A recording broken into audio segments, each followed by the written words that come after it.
जाने पंचमुखी हनुमान जी की कथा।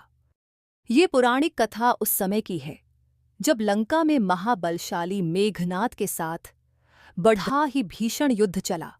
अंततः मेघनाद मारा गया। रावण को कुछ दुखी देखकर रावण की मां कैकसी ने उसके पाताल में बसे दो भाइयों अहिरावण और महिरावण की याद दिलाई। रावण को याद आया कि यह दोनों तो उसके बचपन के मित्र रहे हैं।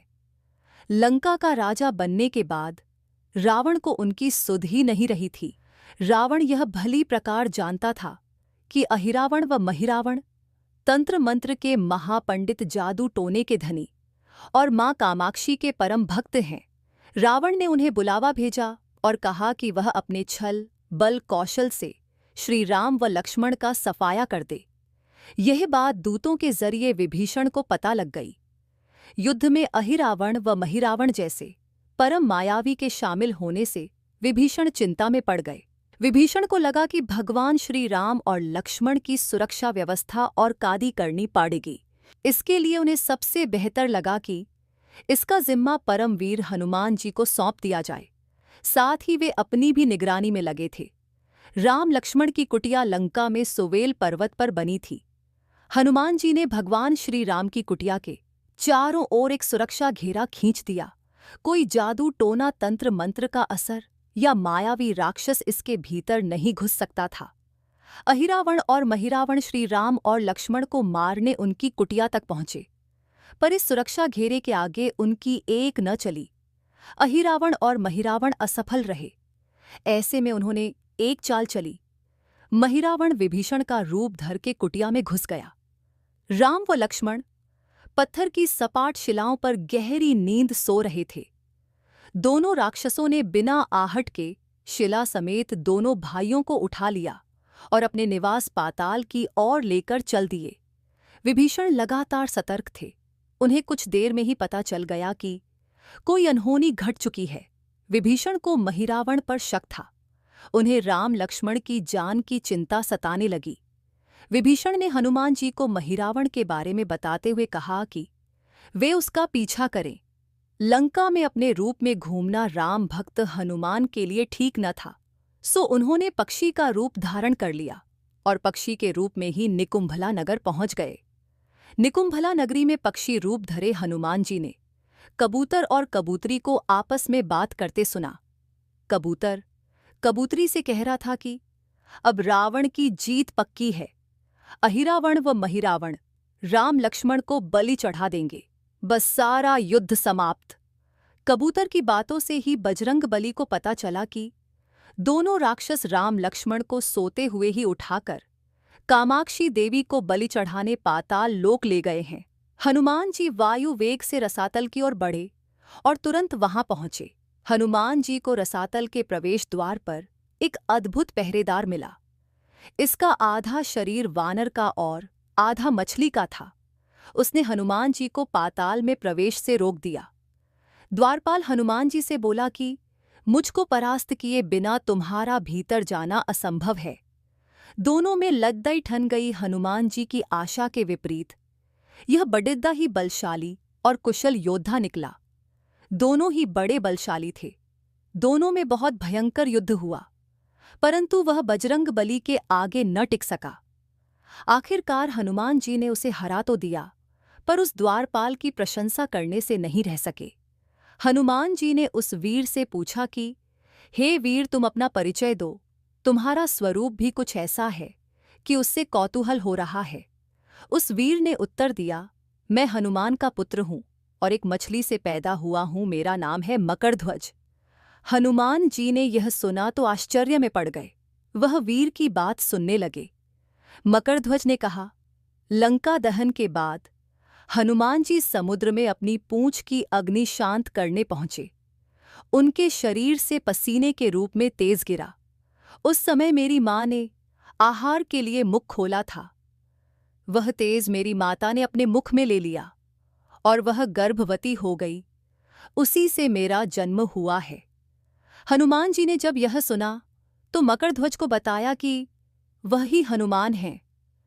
मकरध्वज ने हनुमान जी के चरण स्पर्श किए और हनुमान जी ने भी अपने बेटे को गले लगा लिया और वहां आने का पूरा कारण बताया। उन्होंने अपने पुत्र से कहा कि अपने पिता के स्वामी की रक्षा करने में सहायता करो। मकरध्वज ने हनुमान जी को बताया कि कुछ ही देर में राक्षस बलि के लिए आने वाले हैं। बेहतर होगा कि आप रूप बदलकर कामाक्षी के मंदिर में जाकर बैठ जाएं। उनको सारी पूजा झरोखे से करने को कहें। हनुमान जी ने पहले तो मधुमक्खी का वेश धरा और मां कामाक्षी के मंदिर में घुस गए। हनुमान जी ने मां कामाक्षी को नमस्कार कर सफलता की कामना की और फिर पूछा, हे मां, क्या आप वास्तव में श्री राम जी और लक्ष्मण जी की बलि चाहती हैं? हनुमान जी के इस प्रश्न पर मां कामाक्षी ने उत्तर दिया कि नहीं, मैं तो दुष्ट अहिरावण व महिरावण की बलि चाहती हूं। यह दोनों मेरे भक्त तो हैं, पर अधर्मी और अत्याचारी भी हैं। आप अपने प्रयत्न करो, सफल रहोगे। मंदिर में 5 दीप जल रहे थे, अलग अलग दिशाओं और स्थान पर। मां ने कहा, यह दीप अहिरावण ने मेरी प्रसन्नता के लिए जलाए हैं। जिस दिन ये दीप एक साथ बुझा दिए जा सकेंगे, उसका अंत सुनिश्चित हो जाएगा। इस बीच गाजे बाजे का शोर सुनाई पुडिडी डीहने लगा। अहिरावण महिरावण बलि चढ़ाने के लिए आ रहे थे। हनुमान जी ने अब मां कामाक्षी का रूप धरा। जब अहिरावण और महिरावण मंदिर में प्रवेश करने ही वाले थे कि हनुमान जी का महिला स्वर गूंजा। हनुमान जी बोले, मैं कामाक्षी देवी हूं और आज मेरी पूजा झरोखे से करो। झरोखे से पूजा आरंभ हुई। ढेर सारा चढ़ावा मां कामाक्षी को झरोखे से चढ़ाया जाने लगा। अंत में बंधक बलि के रूप में राम लक्ष्मण को भी उसी झरोखे से डाला गया। दोनों बंधन में बेहोश थे। हनुमान जी ने तुरंत उन्हें बंधन मुक्त किया। अब पाताल लोक से निकलने की बारी थी, पर उससे पहले मां कामाक्षी के सामने अहिरावण और महिरावण की बलि देकर उनकी इच्छा पूरी करना और दोनों राक्षसों को उनके किए की सजा देना शेष था। अब हनुमान जी ने मकरध्वज को कहा कि वह अचेत अवस्था में लेटे हुए भगवान राम और लक्ष्मण का खास ख्याल रखे और उसके साथ मिलकर दोनों राक्षसों के खिलाफ युद्ध छिद्ध दिया। पर यह युद्ध आसान न था। अहिरावण और महिरावण बड़ी मुश्किल से मरते तो फिर 5-5 के रूप में जिदां हो जाते। इस विकट स्थिति में मकरध्वज ने बताया कि अहिरावण की एक पत्नी नागकन्या है। अहिरावण उसे बलपूर्वक हर लाया है। वह उसे पसंद नहीं करती, पर मन मार के उसके साथ है। वह अहिरावण के राज जानती होगी। उससे उसकी मौत का उपाय पूछा जाए। आप उसके पास जाएं और सहायता मांगे। मकरध्वज ने राक्षसों को युद्ध में उलझाए रखा और उधर हनुमान अहिरावण की पत्नी के पास पहुंचे। नागकन्या से उन्होंने कहा कि यदि तुम अहिरावण के मृत्यु का भेद बता दो तो हम उसे मारकर तुम्हें उसके चंगुल से मुक्ति दिला देंगे। अहिरावण की पत्नी ने कहा, मेरा नाम चित्रसेना है। मैं भगवान विष्णु की भक्त हूं।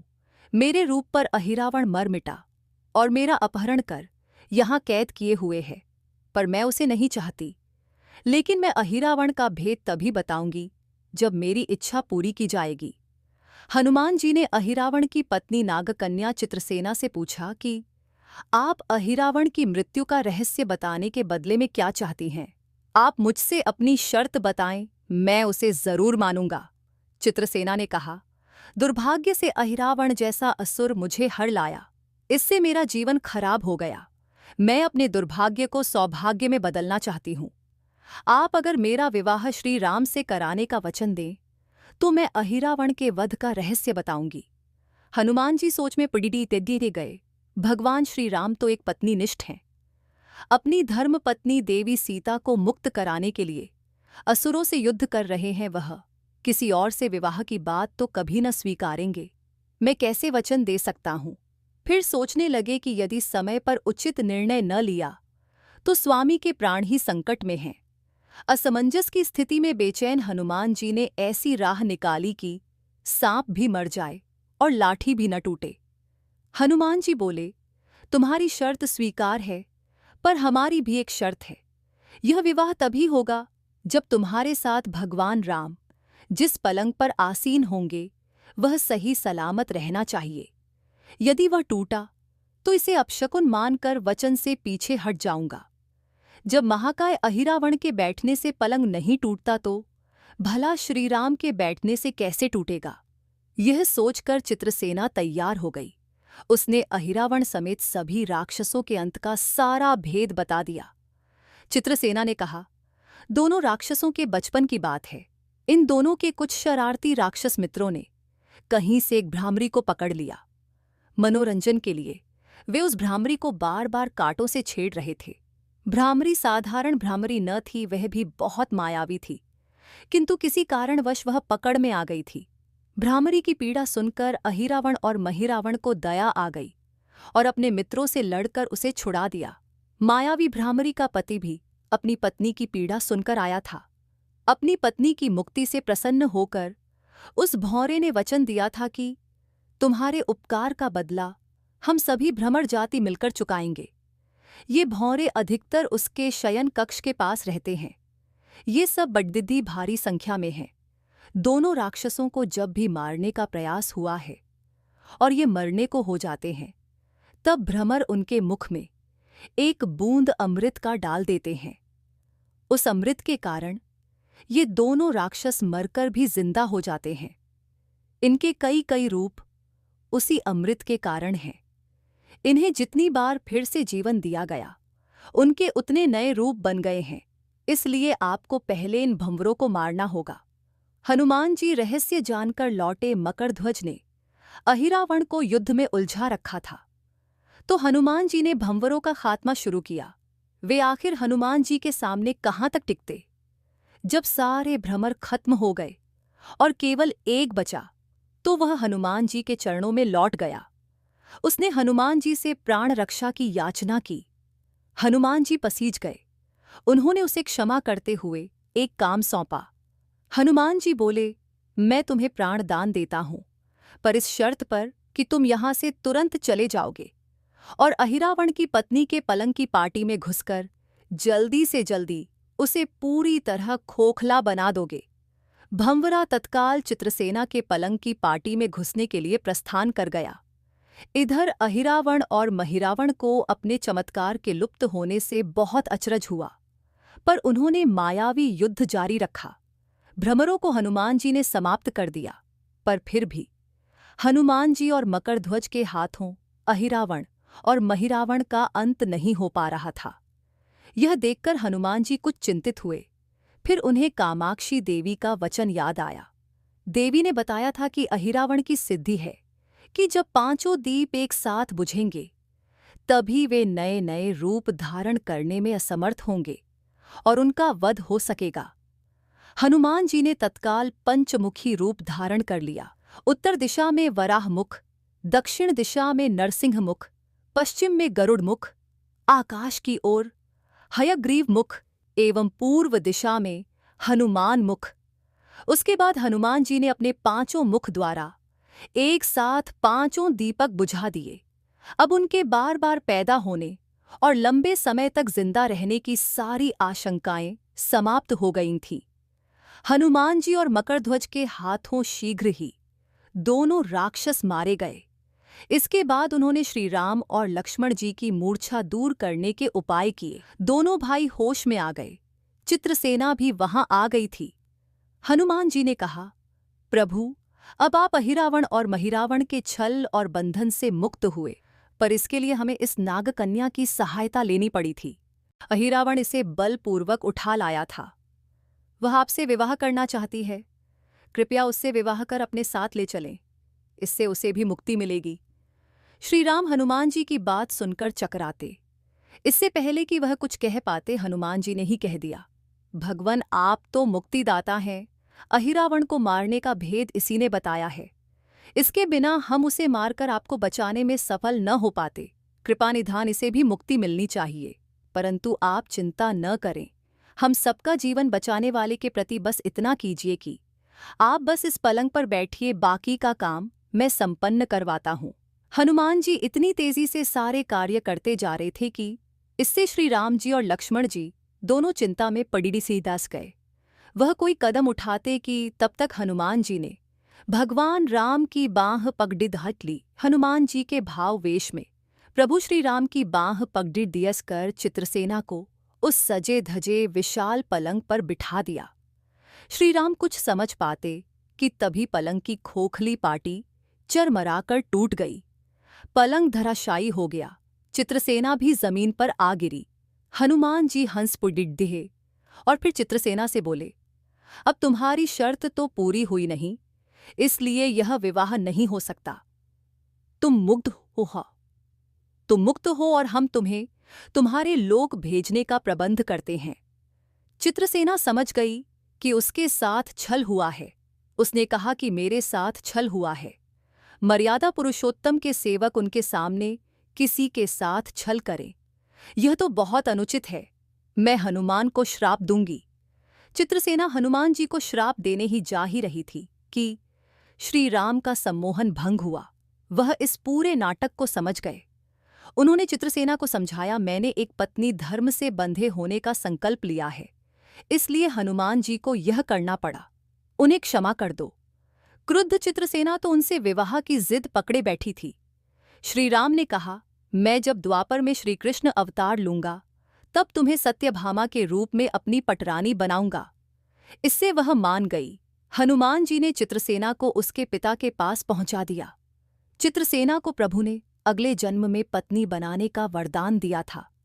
भगवान विष्णु की पत्नी बनने की चाह में उसने स्वयं को अग्नि में भस्म कर लिया।